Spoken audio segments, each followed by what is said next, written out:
العالمین والصلاة والسلام علی سید المرسلین وعلی آلہ واصحابہ اجمعین اما بعد فاعوذ باللہ من الشیطان الرجیم بسم اللہ الرحمن الرحیم لئن شکرتم لازیدنکم صدق اللہ العظیم۔ قابل احترام بزرگوں اور بھائیوں، اللہ کا فضل ہے کہ ہم سب یہاں درس قرآن کی نسبت پر ہر ہفتے بدھ کے روز حاضر ہوتے ہیں، اور یہ بھی اللہ نے توفیق دی ہوئی ہے کہ مختلف موقع کی مناسبت سے ہم اپنی کسی قابل احترام شخصیت کو بھی مدعو کریں تاکہ جو پچھلی کوتاہی ہو اس کی تلافی ہو جائے اور آئندہ کے لیے حوصلہ افزائی ہو جائے، ترغیب مل جائے اور ہم اپنے کام کو پہلے سے زیادہ بہتر انداز میں آگے لے کر چلنے کی کوشش کریں۔ تو اسی سلسلے کا یہ ایک مختصر سا پروگرام ہے۔ میں کوئی زیادہ وقت نہیں لے رہا، صرف مجھے شکر گزاری کرنی ہے تین آج اس مناسبت سے۔ اللہ فرماتا ہے لئن شکرتم لازیدنکم، اگر تم نعمتوں کی شکر گزاری کرو گے تو شکر گزاری یہ تمہارے لیے مزید نعمتوں کا ذریعہ بن جائے گی۔ ہم دنیا میں بھی دیکھتے ہیں کہ جو شخص کسی کے احسان کا شکر گزار ہوتا ہے، اپنے محسن کو یاد رکھتا ہے، اس کو تھینک یو بولتا ہے، تو ظاہر ہے کہ اسے اچھا سمجھا جاتا ہے، اور جو شخص اپنے محسن سے نظریں چرانے لگے تو اسے اچھا نہیں سمجھا جاتا۔ بہت موٹی سی اور معقول سی بات ہے۔ تو میں صرف تین شکر گزاری پیش کر رہا ہوں۔ نمبر ایک، خالق و مالک اللہ کے ساتھ کہ ہم سب شکر گزار ہوتے ہیں اپنے پروردگار اللہ کے، اس لیے کہ ظاہر ہے کہ اللہ کی طرف سے توفیق کے بغیر ہمارے لیے کچھ بھی کرنا ناممکن ہے، اور یہ انتہائی درجے سعادت کی بات ہے کہ بظاہر آدمی کام اپنے طور پہ کرتا ہے، لیکن اس کا اگر یہ مزاج بن جائے کہ وہ کریڈٹ اللہ کو دینے لگے تو یہ انعامات کی بارشوں کا ذریعہ بن جاتا ہے، اور بڑی مشکل ہے یہ چیز۔ عام طور پر آدمی کا مزاج یہ ہوتا ہے کہ وہ تھوڑی سی محنت مشقت کرتا ہے تو اس کا پورا کریڈٹ اپنے آپ لینا چاہتا ہے۔ تو لے آپ بھی، آپ کام کریں گے تو دنیا بھی یاد رکھے گی، آپ کو لوگ کہیں گے، لیکن ہمارا مزاج یہ بننا چاہیے کہ ہم فل کریڈٹ کس کو دیں؟ اپنے پیدا کرنے والے خالق و مالک اللہ کو دیں، اس لیے کہ اسی کے فیصلے اور توفیق کی برکت ہوتی ہے کہ ہمارے لیے کوئی نیک عمل کرنا آسان ہو جاتا ہے۔ تو اللہ کا فضل ہے، ہم درس قرآن کا حصہ بنتے ہیں، یہاں حاضر ہوتے ہیں، اللہ کی توفیق شامل ہوتی ہے، تو ہم سب سے پہلے اللہ کے شکر گزار ہوتے ہیں کہ اس نے ہمیں توفیق دی، اور دعا بھی کرتے ہیں کہ اللہ تعالیٰ اپنی یہ توفیق کا سلسلہ برقرار رکھے۔ اور دوسری شکر گزاری خاص طور سے میں کرنا چاہوں گا آپ حضرات کی، اور یہاں موجود خواتین کی بھی جو یہاں تشریف لاتی ہیں ہر ہفتے، اس لیے کہ جو آدمی درس دینے والا ہوتا ہے، درس کے معنی سبق کے آتے ہیں، ایک اعتبار سے سبق ہی پڑھا رہا ہوتا ہے، تو اللہ کے نبی نے ان لوگوں کو کہ جن کو سبق پڑھانے کا موقع ملے، اس پیشگی یہ ذمہ داری دی ہے کہ جو لوگ تمہاری بات سننے کے لیے آتے ہیں تمہارے پر لازم ہے کہ تم ان کو ویلکم کہو۔ یہی الفاظ ہیں، اللہ کے نبی نے فرمایا کہ مرحباً بوصیت رسول اللہ صلی اللہ علیہ وسلم، یہ ایک صحابی کے الفاظ ہیں کہ جب ان کے پاس کوئی کچھ سیکھنے کے لیے، ان سے کچھ حاصل کرنے کے لیے، کچھ معلوم کرنے کے لیے آتا تھا، تو یہ جذبہ نہیں ہونا چاہیے کہ میں بہت بڑا ہوں، میں انہیں بتا رہا ہوں، بلکہ یہ جذبہ ہونا چاہیے کہ اللہ نے ان کے آنے کی وجہ سے یہ موقع دیا کہ ان کے سامنے یہ دین کی بات ہو پا رہی۔ تو اس بنیاد پر میں آپ کا شکر ادا کرتا ہوں کہ آپ تشریف لاتے ہیں۔ اللہ تعالیٰ آپ کی آمد کو قبول فرمائے اور خواتین کی آمد کو بھی قبول فرمائے۔ تیسرا جو شکریہ ادا کرنا ہے وہ حضرت مفتی صاحب دامت برکاتہ ان کا ہے کہ اب تو یہ تو دین کی بڑی محفل ہے جس میں بڑی نسبت سے تشریف لاتے ہیں لانے والے اور بلاتے ہیں بلانے والے۔ آج ماحول وہ ہو گیا ہے کہ اگر آپ کسی کو بلائیں نا روٹی کھانے کے لیے بھی، پہلا زمانہ تو وہ تھا کہ اگر کوئی کھانا کھلا دے تو لوگ اس کا بڑا احسان مانتے تھے، اور اب تو یہ الٹا ہو گیا ہے کہ میاں کوئی ہمارے بلانے سے آ جائے تو اس کا بڑا کرم ہے کہ اس نے تھوڑا سا ٹائم نکال لیا اور آ گیا۔ میں نے پچھلے ہفتے بھی ذکر کیا تھا کہ جو بڑی چیزیں ہمیں آسانی سے دستیاب ہو جاتی ہیں ان کا ہمیں زیادہ شکر گزار اور قدردان ہونا چاہیے۔ میرے خیال میں سامنے کہنا اتنا زیادہ مناسب نہیں ہوتا. میں نے ذکر کر دیا تھا کہ جو آسانی سے بڑی چیزیں دستیاب ہو جائیں ان کی قدردانی کہیں زیادہ ہونی چاہیے. اور ایک مثال اور دے رہا ہوں اور پھر حضرت سے گزارش کر رہا ہوں کہ ہر چیز جو بھی چیز ہوتی ہے اس کا اپنی ذات سے تو ایک تعلق ہوتا ہی ہوتا ہے، لیکن اس کا اپنا ایک دائرہ بھی ہوتا ہے. یعنی اپنے دائرے میں کوئی بھی چیز اثر انداز ہوتی ہے.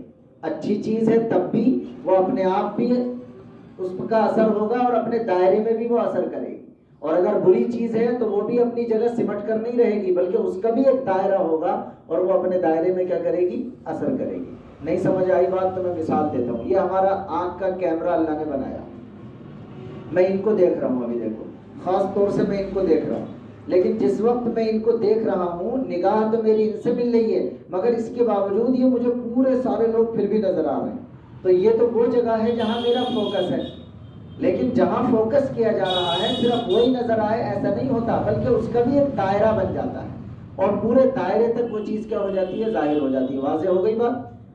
آپ اور مثال لے لیجئے. بائک سے آپ جا رہے ہوں تو اس کی ایک ٹارچ ہے یا آپ کے ہاتھ میں ٹارچ ہو، اس کی روشنی ہے، لائٹ ہے اس کی، تو ایک تو وہ جگہ ہے جہاں اسی کی پوری لائٹ پڑ رہی ہے، لیکن صرف وہی جگہ نظر آئے اتنی چوڑی سی، صرف ایسا نہیں ہے، بلکہ وہ جب آپ سڑک پہ جا رہے ہوتے ہیں تو پوری سڑک اور سڑک کے چاروں طرف دونوں طرف جو جھنڈ ہوتے ہیں، جو کھیت ہوتے ہیں، جو درخت ہوتے ہیں، وہ بھی اسی سے کیا ہو جاتے ہیں؟ روشن ہو جاتے ہیں. تو ہر چیز اپنے آپ میں بھی ہوتی ہے لیکن اس کا اپنا ایک دائرہ بھی ہوتا ہے جہاں وہ اثر ڈال رہی ہوتی ہے.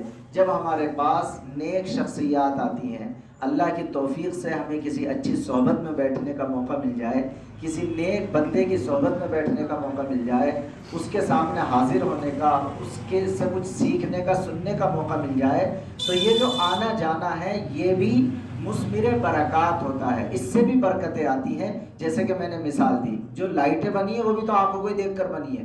آنکھوں کا یہ کمال تھا کہ جہاں فوکس کرو اسے بھی دکھاتی ہے اور جہاں فوکس نہ کرو تو ایک دائرے میں دکھا دیتی ہے. تو ایسے ہی نیک شخصیات اور نیکی کرنے والے اعمال جہاں پر پائے جاتے ہیں تو اپنی ذات میں بھی ہوتا ہے ان کا اثر اور اپنے دائرے میں بھی ہوتا ہے. میرے خیال میں اپنی بات سمجھا سکا.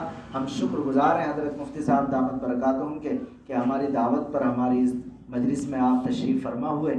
گزارش کرتے ہیں کہ آپ اپنی قیمتی اور مفید مواعظ سے ہم سب کو مستفید فرمائیں.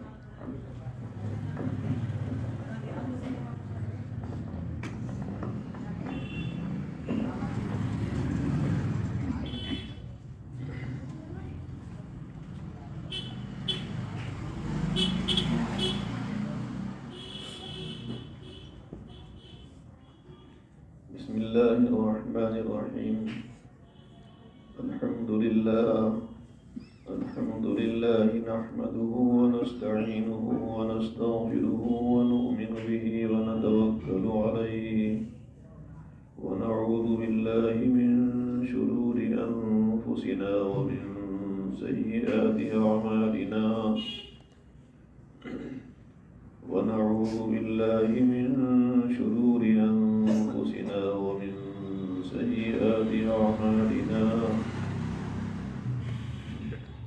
ونعوذ بالله من شرور أنفسنا ومن سيئات أعمالنا من يهده الله فلا مضل له ومن يضلل فلا هادي له ونشهد أن لا إله إلا الله وحده لا شريك له ونشهد أن سيدنا ومولانا محمدا عبده ورسوله صلى الله تبارك وتعالى عليه وعلى آله وأصحابه وبارك وسلم تسليما كثيرا كثيرا. أما بعد فأعوذ بالله من الشيطان الرجيم. بسم الله الرحمن الرحيم.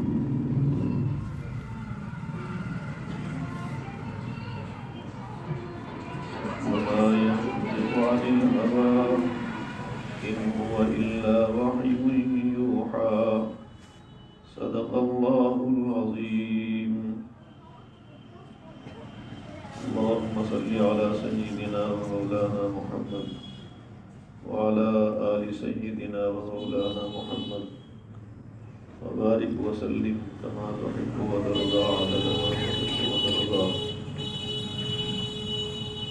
محترم بھائیوں، بزرگوں، پیارے ساتھیوں اور پس پردہ ماں اور بہنوں، یہ اللہ رب العزت کا واقعتاً بہت بڑا فضل اور بہت بڑا احسان ہے کہ اس نے ہمیں اپنے پاک کلام کی نسبت پر یہاں حاضری کی توفیق بخشی. یہ سراسر محض اللہ کا فضل ہے، اللہ کی توفیق ہے. انسان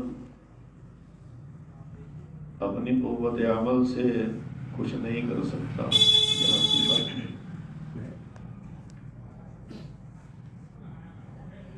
حضرت تھانی نور اللہ مرقدہ کو اللہ تبارک و تعالی نے علوم معارف کا خزانہ عطا فرمایا، لیکن ایک موقع پر آپ لکھنے بیٹھتے ہیں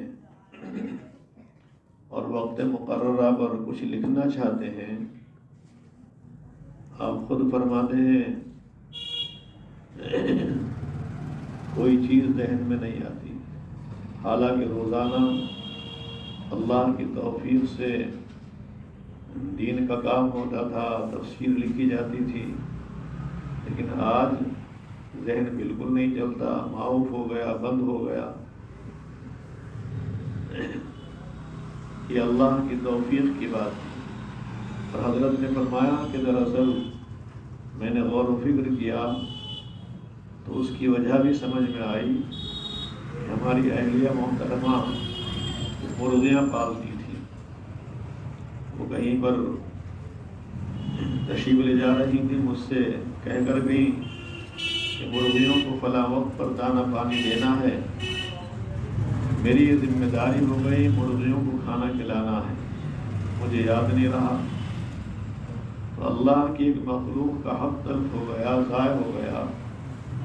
اس کی وجہ سے اللہ کی طرف سے جو علوم و معارف کے خزانے مجھ پر کھولے جاتے تھے وہ سب بند ہو گئے. میں نے غور و فکر کیا اس کی کیا وجہ ہو سکتی ہے. بہت دیر کے بعد سمجھ میں آیا کہ مجھ سے اللہ کی مخلوق کا ایک حق ضائع ہو رہا ہے. میں نے ان کو دانہ پانی کھلایا، پھر اللہ نے واضح کر دیا، ذہن چلا دیا. عرض کرنے کا منشا یہ ہے کہ جو کچھ ہوتا ہے سب اللہ کی طرف سے ہوتا ہے، اللہ کی توفیق سے ہوتا ہے. اللہ چاہتا ہے تو کچھ ہوتا ہے، اللہ نہ چاہے تو کچھ نہیں ہو سکتا. یہاں پر ہمارا حاضر ہونا اور ایک دین کے کام میں شامل ہونا یہ محض اللہ کی توفیق ہے. اور اتنا اونچا عمل ہے، اگر اخلاص کے ساتھ ہم اس عمل پر مداومت اختیار کریں گے، تسلسل کے ساتھ یہاں پر حاضر ہوتے رہیں گے، اللہ کی رضا کے لیے یہ سیکھتے رہیں گے، اور اس حالت میں اگر ہمیں موت آ جائے تو حدیث پاک کی روح سے ہم شہید ہو کر جائیں گے. جو شخص قرآن کریم کو سیکھتے ہوئے دنیا سے انتقال کرتا ہے، اللہ تبارک و تعالیٰ اس کو درجہ شہادت عطا کرتا ہے. اتنا بڑا مقام اس کا. بہرحال یہ بات یقینی ہے کہ ہمیں یہ موقع ملا، اور اس وقت ہمارے اس شہر کے اندر ہمارے اکابر بزرگان دین اہل علم موجود ہیں جو احسان فرماتے ہیں اور پھر احسان رکھتے بھی نہیں. یہ اللہ کی توفیق سے یہ موقع ہمیں ملا ہوا ہے، میسر ہے، اس کی قدر کرنی چاہیے. کتنے علاقے اور کتنے شہر ایسے ہیں جہاں پر یہ چیز حاصل نہیں ہے، لوگ ترستے ہیں. خود قرآن کریم سمجھنا چاہتے ہیں، حالانکہ قرآن کریم اللہ کی کتاب ہے. اس کے الفاظ جس طرح اللہ تعالیٰ کی طرف سے اترے ہیں ایسے ہی اس کے معنی بھی اللہ کی طرف سے اترے ہیں۔ صرف عربی جان کر قرآن کریم کو سمجھنا یہ ہو نہیں سکتا، ممکن نہیں۔ فضائل اعمال میں آپ نے سنا ہے اور پڑھا ہے، حضرت فرماتے ہیں قرآن کریم کے علوم کو سمجھنے کے لیے 15 علوم کی ضرورت ہے۔ صرف عربی کو سمجھ لینا اور عربی گرامر کو یاد کر لینا اس کے لیے کافی نہیں ہے۔ حضرات صحابہ رضی اللہ تعالی عنہم جن کی مادری زبان عربی تھی، وہ بھی کتنی آیات میں نبی کریم علیہ السلام سے پوچھا کرتے تھے کہ اس آیت کا کیا مطلب ہے۔ بہت سی مرتبہ غلطیاں ہوتی تھیں، نبی کریم علیہ السلام ہی کی طرف سے اس کو حل کیا جاتا ہے۔ یہ بات یقینی ہے، 100% برحق ہے، اس میں کوئی کلام نہیں ہے، کوئی شک شبہ کی بات نہیں ہے کہ اللہ کا یہ کلام اللہ کی طرف سے آیا ہے، اس کے الفاظ بھی وحی ہیں، اس کے معنی بھی وحی ہیں۔ قرآن کریم میں اللہ تبارک و تعالی نبی کریم علیہ السلام کو مخاطب کر کے فرماتے لا تحرک به لسانک لتعجل به ان علینا جمعه وقرآنہ فإذا قرأناه فاتبع قرآنہ ثم ان علینا بیانہ۔ جب وحی اترتی تھی نبی کریم علیہ السلام اس کو یاد کرنے کے شوق میں جلدی جلدی پڑھا کرتے تھے۔ نبی کریم علیہ السلام کو اس سے مشقت ہوتی، پریشانی ہوتی، وحی بھی آ رہی، اس کو سمجھنا بھی ہے، اس کو یاد بھی کرنا، پڑھنا بھی ہے، کئی کام جمع ہو گئے، بڑی دشواری ہوتی تھی۔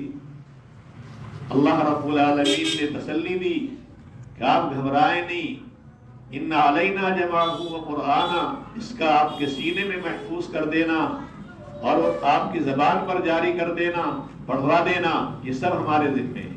اور فرمایا ثم ان علینا بیانہ، اس کے معنی کو بتلانا بھی ہمارے ذمے ہے، معنی بھی ہم بتلائیں گے۔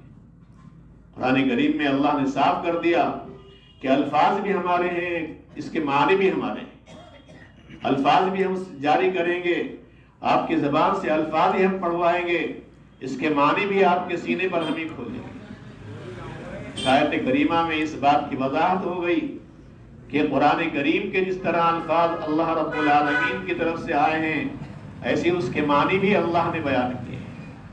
معنی کو از خود نہیں سمجھ سکتے، اگر کوئی شخص از خود سمجھنے کی کوشش کرتا ہے، نبی کریم علیہ السلام کو، حضرات صحابہ رضی اللہ عنہم کو واسطہ نہیں بناتا، از خود اپنی رائے سے قرآن کریم کو سمجھ کر کوئی معنی بیان کرتا ہے، حدیث پاک میں اس پر وعید نازل ہوئی ہے، نبی پاک علیہ السلام دھمکی دی ہے، ڈرایا ہے، اس کی ایمان کے اندر خطرہ ہے، کفر کا اندیشہ ہے۔ اس لیے ہمیں یہ بات یقین کے ساتھ ماننی ہے، تسلیم کرنی ہے کہ قرآن کریم کو از خود نہیں سمجھ سکتے، یہ اللہ کے فضل کی بات ہے، اللہ کی توفیق کی بات ہے کہ ہمارے پاس ایسے لوگ مہیا ہیں، ہمارے سامنے ایسے علماء، ایسے اہل علم موجود ہیں جن کے ذریعے ہم قرآن کریم کے صحیح معنی تک پہنچ سکتے ہیں، صحیح معنی سمجھ سکتے ہیں۔ حضرت عائشہ صدیقہ رضی اللہ تعالی عنہا نبی پاک علیہ السلام کی بیوی ہیں، سارے ایمان والوں کی ماں ہیں، آقا نبی پاک علیہ السلام کے گھرانے کی عورت ہیں، آپ کے بستر پر بھی وحی آتی ہے۔ حدیث پاک میں آتا ہے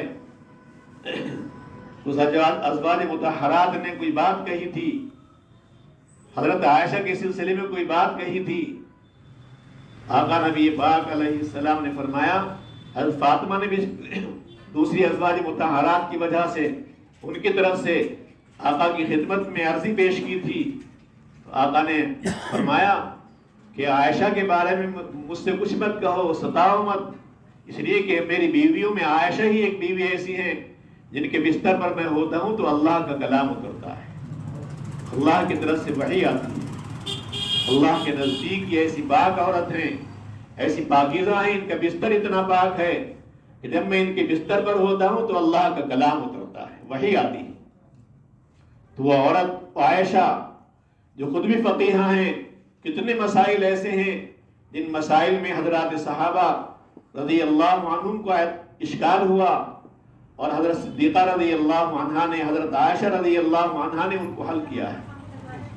صحابہ کو اشکال ہوتا، سمجھ میں بات نہیں آتی، اماں کے پاس آتے، ماں کے پاس آتے، حضرت عائشہ کے پاس آتے، حضرت عائشہ اس کو حل فرما دیتے تھے۔ اتنی بڑی عالمہ فقیہ تھی۔ ایک موقع پر نبی پاک علیہ السلام کے سامنے عرض کرنے لگی، یا رسول اللہ، اے اللہ کے نبی، قرآن کریم میں اللہ فرماتا ہے وَمَن يَعْمَلْ سُوءًا يُجْزَ بِهِ، کہ جو گناہ کرتا ہے اس کو سزا دی جائے گی۔ اس کا مطلب تو یہ ہو گیا کہ جتنے لوگ گناہ کا ارتکاب کرتے ہیں وہ ضرور جہنم میں جائیں گے، اور کون مسلمان، کون ایسا ہے کوئی اس کا دعویٰ کرے ہم نے گناہ نہیں کیا، پھر تو سب لوگوں کو جہنم میں جانا ہے۔ دیکھیے قرآن کریم ان کے سامنے اترتا ہے، بستر پر اترتا ہے، انہیں بھی یہ سمجھ میں نہیں آتی۔ نبی پاک علیہ السلام نے فرمایا، عائشہ اس کا مطلب یہ ہے جزا تو دی جائے گی، بدلہ تو ملے گا، سزا تو ملے گی، لیکن سزا کے لیے جہنم ہی مخصوص نہیں ہے، بلکہ سزا کے اور بہت سے طریقے ہیں۔ اللہ تبارک و تعالیٰ سے معافی مانگ لے، توبہ کر لے، تائب ہو جائے تو اللہ معاف بھی کر دیتے ہیں۔ اور ایک شکل یہ ہے کہ اللہ تبارک و تعالیٰ اپنے ایمان والے بندوں کو دنیا میں کچھ مسائل میں مبتلا کر دیتے ہیں، کچھ پریشانی میں گھیر دیتے ہیں، ان پریشانیوں کی وجہ سے اس کے وہ گناہ معاف ہوتے رہتے ہیں۔ یہ بھی ایک سزا ہے، دنیا میں ان کا معاملہ صاف ہو جاتا ہے۔ اسی لیے حدیث میں آتا ہے، آقا نبی پاک علیہ السلام فرماتے ہیں کہ اگر کسی مسلمان کو ایک دن بخار آ جائے، ایک دن کا بخار آ جائے، تو اس ایک دن کے بخار پر اللہ رب العالمین کی طرف سے 1 سال کے گناہ معاف ہو جاتے ہیں۔ یہ بھی سزا ہے۔ حضرت بتلانا یہ ہے کہ حضرت عائشہ صدیقہ رضی اللہ تعالی عنہا، جن کے بستر پر اللہ کی طرف سے وحی اترتی ہے، اللہ کا کلام نازل ہوتا ہے، صاحب زبان ہے، مادری زبان ان کی عربی ہے، وہ بھی قرآن کریم کو نہیں سمجھ پائی۔ انہیں بھی ضرورت پڑی نبی پاک علیہ السلام کے سمجھانے کی کہ بھائیو یہ ہو نہیں سکتا کہ ہم عربی جان لیں، معمولی سی کتاب پڑھ لیں اور قرآن کریم کو سمجھیں۔ کتنی آیات ایسی ہیں جن میں آج بھی شبہ ہوتا ہے، تفسیر پڑھنے کے بعد بھی شبہ ہوتا ہے۔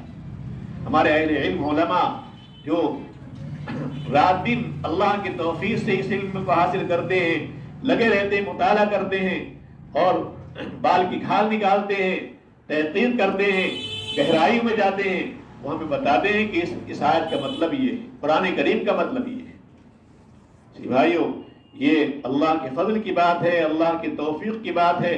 اللہ رب العالمین نے ہمیں گھر بیٹھے ہی موقع دیا ہے۔ ورنہ بھائیو دین کی معمولی سی بات سیکھنے کے لیے مہینوں کا سفر کرنا پڑتا تھا۔ ایک دن ایک بات، ایک حدیث پاک سننے کے لیے، یاد کرنے کے لیے، محفوظ کرنے کے لیے، حاصل کرنے کے لیے ایک مہینے کا سفر کیا جاتا تھا۔ یہ اللہ کے فضل کی بات ہے۔ اللہ نے ہمارے شہر میں، ہمارے محلے میں ایسے حالات پیدا کر دیے کہ گھر بیٹھے ہمیں علوم حاصل ہو رہے ہیں۔ ان کی قدر کرنی ہے، جس قدر کریں گے، ابھی حضرت نے فرمایا اگر اس کا شکر ادا کریں گے اللہ تبارک و تعالیٰ اس پر ہمیں مزید انعامات سے نوازیں گے۔ لئن شکرتم لازیدنکم، جس قدر شکر کرو گے اسی قدر اللہ کے انعامات کی بارش ہوتی رہے گی، انعامات بڑھتے رہیں گے۔ اور قرآن کریم تو اللہ کی ایسی کتاب ہے جو تاثیر و اثر ہوتا ہے۔ قرآن کریم کے پڑھنے کا بھی اثر ہوتا ہے، قرآن کریم کی مجلس کا بھی اثر ہوتا ہے۔ قرآن کریم اللہ تبارک و تعالیٰ کی ایسی کتاب ہے، ظاہری طور پر بھی اس کا اثر ہوتا ہے۔ جس کے دل میں اس کی قدر ہوتی ہے اللہ تبارک و تعالیٰ اسے ہدایتوں سے نواز دیتے ہیں، زندگی اس کی دوسری طرف چلتی ہے۔ لیکن اگر وہ قرآن کریم کا شغف رکھتا ہے، قرآن کریم کی عظمت اور محبت اس کے دل میں ہوتی ہے، اللہ کہیں نہ کہیں اس کو نواز دیتے ہیں اور بڑے بڑے حالات پیش ثابت ہو جاتے ہیں۔ اور مولانا پیر ذوالفقار صاحب دامت برکاتہم نے ایک واقعہ لکھا ہے۔ آپ فرماتے ہیں پاکستان میں سندھ کے علاقے میں ایک بچی کا نکاح ہوا، غیر مسلم گھرانے کی لڑکی ہے، غیر مسلم سے نکاح ہوا۔ اپنے غیر مسلم شوہر کے ساتھ رہتی رہی. شوہر کی عمر تقریباً 42-43 سال کی ہو گئی. اتفاق سے شوہر کو کینسر کی بیماری لاحق ہو گئی. ڈاکٹروں نے جواب دے دیا کہ اب ان کا کوئی علاج نہیں ہے, اب آخری حالت ہے, ان کو مرنا ہی ہے. فیصلہ کر دیا. مایوس ہو کر گھر آ گئے. ایک دن بیوی کے ساتھ بیٹھے ہوئے ہیں اور باتیں کر رہے ہیں اور کہہ رہے ہیں کہ اب تو قریب جدائی ہونی ہے, یہ ڈاکٹروں کا فیصلہ ہے, یہ طے ہو چکا ہے, مرض ہی ایسا ہے کہ اس کا آخری انجام موت ہوتی ہے, اب تو جدائیگی کا وقت آ رہا ہے. کہ بیوی کو اللہ کی طرف سے توفیق ملی ہوئی تھی. ظاہر میں وہ کافر تھی لیکن حقیقت میں وہ مسلمان تھی. انہوں نے کہا کہ میں آپ سے ایک وعدہ لینا چاہتی ہوں کہ اگر آپ صحت مند ہو جائیں تو آپ میری بات مانیں. اللہ اگر آپ کو صحت دے دیں تو ایک کام کرنا ہے, سچا وعدہ کرو, مجھے امید ہے آپ صحت مند ہو جائیں گے. شوہر کہتا ہے میں تو ہمیشہ آپ کی بات مانتا ہوں, اور یہ کیا بات ہے صحت ہو جائے تو عجیب و غریب بات ہوگی. اگر تم یہ بات کہتی ہو تو میں واقعی تمہاری بات مانوں گا, میں وعدہ کرتا ہوں. چنانچہ اس بچی نے, اس بیوی نے قرآن کریم کی ایک سورت پڑھی, سورہ الم نشرہ, اور پڑھ کر پانی پر دم کرتی رہی, پڑھتی رہی, دم کرتی رہی, بتایا نہیں کیا کر رہی, اس کو پلاتی رہی. چند دنوں کے بعد اللہ نے اس کو صحت یاب کر دیا.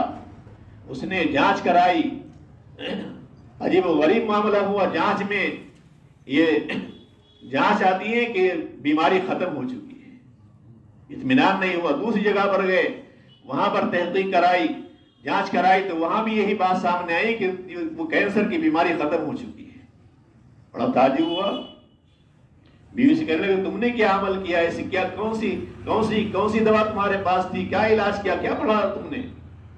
بیوی نے کہا تم نے جو وعدہ کیا تھا وہ پہلے اس دوبارہ دہراؤ کہ میں اس وعدے کو پورا کروں گا. اگر تم وعدہ پورا کر دیں میں بتاتی ہوں. چنانچہ اس نے پھر دوبارہ وعدہ کیا. اس نے کہا کہ دراصل میں بچپنے میں اپنی ایک سہیلی مسلمان کے ساتھ اس کے گھر جاتی تھی. اس بچی کی میری سہیلی کی ماں قرآن کریم پڑھاتی تھی بچوں کو. اپنی بچی کو بھی, میری سہیلی کو بھی قرآن کریم کی تعلیم دیتی تھی. میری سہیلی قرآن پاک کی آیتیں پڑھتی اور یاد کرتی, میں بھی اس کے ساتھ یاد کر لیتی تھی. جیسے میری سہیلی اپنی ماں کو قرآن کریم سناتی, میں بھی اپنی سہیلی کی ماں کو خالہ کہتی تھی اور قرآن کریم سنا دیتی تھی, سبق یاد ہو جاتا تھا. ایسی وقت گزرتا رہا. آخرکار اللہ نے قرآن کریم کا علم مجھے عطا فرمایا اور اسی قرآن کریم کی برکت سے ایمان بھی لے آئی. اسی وقت کلمہ بھی پڑھا, لیکن ماں باپ کے گھرانے کے ڈر سے میں نے ایمان کا اظہار نہیں کیا. اسی طرح ماں باپ کے ساتھ رہتی رہی, تمہارے ساتھ شادی ہو گئی. جس وقت شادی کا موقع آیا تو وہی ہماری خالہ جنہوں نے قرآن کریم پڑھایا تھا, میں ان کے پاس جاتی ہوں اور میں افسوس کرتی ہوئی کہتی ہوں کہ اللہ کی توفیق سے, اللہ کے فضل سے میں روزانہ تمہارے گھر آ کر قرآن کریم سیکھتی تھی, پڑھتی تھی, موقع ملتا تھا. اب میری شادی ہو رہی ہے, اب وہاں پر قرآن کریم دیکھنے کی طرف جائیں. قرآن کریم اللہ کی کتاب دیکھنے کو بھی نہیں ملے گی. یہ افسوس کر رہی. انہوں نے یہ کہا کہ ہم کوشش کرتے ہیں کہ تمہیں قرآن کریم ہدیہ کے طور پر پہنچائیں, اس انداز پر کہ تمہیں موقع مل جائے. چنانچہ انہوں نے اس بچی کے گھرانے کے ماں باپ سے کہنا بھیجا کہ آپ کو معلوم ہے آپ کی بچی ہماری بچی کی سہیلی ہے, شادی ہو رہی ہے, ہم آپ کی بچی کو کپڑے بنانا چاہتے ہیں, جوڑا بنانا چاہتے ہیں. چند جوڑے بنائے اور اس کی پیکنگ کی اور عمدہ انداز میں اس کی پیکنگ کی اور بتایا گفٹ کے طور پر ہم کچھ دینا چاہتے ہیں, ہم چاہتے ہیں کہ گفٹ تمہارے گھر نہ کھلے بلکہ شوہر کے جادو کھلے. انہوں نے اچھے انداز میں اس کو سجایا اور اس کے اندر قرآن کریم اللہ کی کتاب رکھ دی. بچی کے گھر پہنچ گیا. بچی کہتی ہے اپنے شوہر سے, کہتی ہے تم باہر جاتے تھے, ڈیوٹی پر جاتے تھے, جب تمہارے جانے کا وقت ہوتا چلے جاتے تو میں اس قرآن کریم کو اندر سے نکالتی اور قرآن کریم پڑھتی تھی اور جب تمہارے آنے کا وقت ہوتا اس سے پہلے ہی اس کو بند کر کے چھپا کر رکھ دیتی تھی. روزانہ کا میرا معمول تھا. اور مجھے میری خالہ نے یہ سکھلایا تھا کہ مجھے کچھ بزرگوں نے بتایا کہ اس قرآن کریم کے اندر ایک سورت ہے سورہ الم نشرہ، اگر اس کو پڑھ کر دم کیا جائے اور یقین کے ساتھ مریض کو پلایا جائے تو اللہ تعالیٰ شفا دیتے ہیں.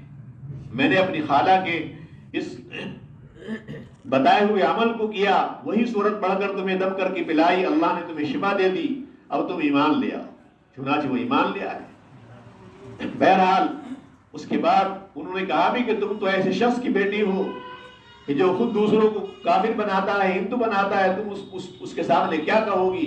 اس نے کہا کچھ بھی ہو، بہرحال یہ موقع ملا ہے، تم نے وعدہ کیا مسلمان ہو جاؤ، یہ اگلی زندگی نئی زندگی اللہ نے دی ہے، اللہ کی توفیق سے. میرا عرض کرنے کا منشا یہ ہے، اس اللہ کی کتاب کے اندر ظاہری طور پر بھی تاثیر ہے، باطنی طور پر بھی تاثیر ہے. جو حقیقت کے اعتبار سے یقین کے ساتھ اللہ کی کتاب سے جڑتا ہے، اللہ کے کلام سے جڑتا ہے، اللہ اس کو ظاہری طور پر بھی فائدہ پہنچاتے ہیں اور باطنی طور پر ایمان بھی مضبوط فرماتے ہیں. بچی نے قرآن کریم سے محبت کی، شغف کیا اور سیکھا، اور محبت عظمت کے ساتھ اس کو پڑھتی رہی. اللہ نے اس کو بھی ایمان کی توفیق بخشی، اس کے ذریعے اس کو شوہر کو بھی ایمان کی توفیق عطا فرمائی. اور ایک کافر گھرانہ جو سخت ترین کفر کے اندر مبتلا تھا، اللہ نے اس کتاب کے ذریعے ان کو ہدایت عطا فرمائی. بہرحال عرض کرنے کا منشا یہی ہے کہ اگر ہم اس قرآن کریم کو سیکھتے رہیں گے، اللہ کی کتاب سمجھ کر پڑھتے رہیں گے، تو یقینی طور پر اس کا حق بھی ادا کرنے کی توفیق. قرآن کریم میں اللہ فرماتا ہے وَلَقَدْ يَسَّرْنَا الْقُرْآنَ لِلذِّكْرِ فَهَلْ مِن مُدَّكِرٍ. ہم نے قرآن کریم کو نصیحت کے لیے آسان کر دیا، کوئی نصیحت قبول کرنے والا ہے؟ یعنی جو چاہے نصیحت حاصل کر سکتا ہے. نصیحت کے لیے بھی آسان ہے اور پڑھنے کے لیے بھی آسان ہے. ہم اس قرآن کریم کو سیکھنا چاہتے ہیں تو سیکھ بھی سکتے ہیں، آسانی کے ساتھ اس کو حاصل کر سکتے ہیں. ایسے کتنے لوگ ہیں جنہوں نے بڑھاپے میں قرآن کریم سیکھا. صحابہ کی بڑی تعداد ایسی ہے جنہوں نے بوڑھا ہونے کے بعد قرآن کریم کو سیکھا، الفاظ کو بڑھاپے میں سیکھا، معنی کو بڑھاپے میں سیکھا ہے. آج بھی ایسے لوگ ہیں جو بڑھاپے کی حالت میں قرآن کریم سیکھتے ہیں. کتنے لوگ ایسے ہیں؟ حضرت والا ہردوئی کے یہاں تو باضابطہ ایسے لوگوں کو پڑھایا جاتا ہے. سفید ریش ہوتے ہیں، بوڑھے ہوتے ہیں، ایک ایک آیت، ایک ایک لفظ، ایک ایک حرف ان کو پڑھایا جاتا ہے. آخرکار وہ پڑھ جاتے ہیں. یاد کرنے کے لیے، نصیحت حاصل کرنے کے لیے اللہ خود فرماتا ہے اس کلام کو ہم نے آسان کر دیا ہے. اور یہ قرآن کریم اللہ کی کتاب ہے، محفوظ ہے. جب اس کو پڑھا جاتا ہے تو غیر بھی اس کی تصدیق کرتے ہیں، اس کی حقیقت کو مانتے ہیں. اللہ نے اس کے اندر تاثیر رکھی اور یہی ایک واحد کتاب ایسی کتاب ہے جس وقت سچائی کے ساتھ، اپنی حقیقت کے ساتھ دنیا میں موجود ہے. کوئی کتاب اس کے علاوہ ایسی نہیں ہے جو اپنی حقیقت کے ساتھ دنیا میں موجود پائی جاتی ہے. ہمارے پیر ذوالفقار صاحب رحمت دامت برکاتہ نے ایک واقعہ اور لکھا ہے. فرماتے ہیں ایک جگہ پر کچھ لوگوں نے، بڑے لوگوں نے یہ طے کر رکھا تھا کہ مہینے 2 مہینے میں ایک میٹنگ کی جائے اور ہر مذہب کا پیشوا وہاں پر جائے، اپنے مذہب کی بات کہے. چنانچہ مجھے بھی وہاں جانے کا موقع ملا اور اتفاق ہوا، میں بھی آتا جاتا رہا. ایک موقع پر مشورہ ہو رہا تھا کہ اگلی مجلس میں کس چیز پر بحث کرنی ہے. مجھے بھی بولنے کا موقع ملا. میں نے کہا کہ اگلی مجلس میں، آئندہ جب مجلس ہوگی تو مناسب یہ ہے کہ ہر پیشوا یہاں پر، ہر مذہب کا پیشوا ہے، ہر شخص کو چاہیے کہ اپنے مذہبی کتاب کو پیش کرے اور اس کی حقیقت کو بیان کرے. چنانچہ لوگوں نے بات تسلیم کی. اگلی مجلس ہوئی. سب سے پہلے مجھے بتایا گیا، حکم دیا گیا کہ آپ اپنے مذہب کی کتاب کو پیش کریں. چنانچہ میں نے قرآن کریم کی ایک چھوٹی سورہ فاتحہ پڑھی، اس کا ترجمہ کیا. علماء نے لکھا ہے، مفسرین لکھتے ہیں کہ قرآن کریم کی اس چھوٹی سورت میں اللہ تبارک و تعالیٰ نے وہ سارے علوم جمع کر دیے جو علوم پورے قرآن کریم میں. تفصیلات آپ کو معلوم ہے، کچھ نہ کچھ معلوم ہے. حضرت نے وہ سورت پڑھی، اس کا ترجمہ کیا. بہرحال لوگوں کو معلوم ہوا فرماتے ہیں میرے پاس یہودی پادری بیٹھا ہوا تھا، اس کا نمبر آیا، اس نے اپنی کتاب توریت پڑھنی شروع کی، وہ انگریزی میں پڑھ رہا تھا۔ میں نے اعتراض کیا کہ بھئی یہ بتائیے کہ آپ کی یہ توریت کس زبان میں نازل ہوئی؟ اس نے کہا زبان تو اس کی دوسری عبرانی زبان ہے۔ میں نے کہا تمہاری زبان وہ زبان تو ہے نہیں، انگریز زبان پہ پڑھ رہے ہو؟ بہرحال وہ بولا کہ ہاں ٹھیک ہے، یہ اس کا ترجمہ ہے۔ چونکہ اس کے بعد دوسرے لوگ تھے، عیسائی پادری تھا، وہ پہلے ہی بول اٹھا کہ ہم اس بات کا یقین کرتے ہیں اور مانتے ہیں کہ دنیا میں اس وقت اپنی اصل حالت میں اور حقیقت کے ساتھ کوئی کتاب اگر ہے تو صرف اللہ کا کلام قرآن کریم ہے، مسلمانوں کی کتاب ہے۔ کوئی کتاب ایسی نہیں، کسی مذہب کی ایسی کتاب نہیں جو اپنی حقیقت کے ساتھ اس وقت دنیا میں موجود ہے، تو غیر بھی اس کو تسلیم کرتے ہیں۔ ایسے واقعات سینکڑوں ہیں، سینکڑوں ایسے واقعات پیش آتے ہیں جہاں پر یہ بات واضح طور پر ثابت ہو جاتی ہے کہ اللہ کا کلام برحق کلام ہے، اللہ کا کلام یہ حقیقت ہے اور حقیقت کے ساتھ باقی ہے۔ قرآن کریم میں اللہ نے وعدہ فرمایا کہ ہم نے اس قرآن کریم کو خود اتارا ہے اور ہم اس کی حفاظت بھی خود کرتے ہیں۔ جس کی حفاظت اللہ خود کرتا ہو بھائیوں وہ ضائع نہیں ہو سکتی۔ اسی لیے آج تک اپنی اصل حالت پر اللہ کی کتاب باقی ہے، جس طرح اس کے الفاظ باقی ہیں اسی طرح وہ معنی جو ہمارے پاک نبی علیہ السلام نے بتلائے ہیں حضرات صحابہ کے واسطے سے، تابعین، تبع تابعین کے واسطے سے، ائمہ مجتہدین فقہاء کے واسطے سے اب تک پہنچتے ہیں بھائی، آج تک وہ معنی باقی ہیں، لیکن از خود ہم وہ حاصل نکال نہیں سکتے۔ ان کو حاصل کرنے کے لیے علماء سے تعلق کرنا پڑے گا، اہل علم کی مجلسوں میں جانا پڑے گا، اور یہ مجلسیں بابرکت مجلس ہوتی ہیں۔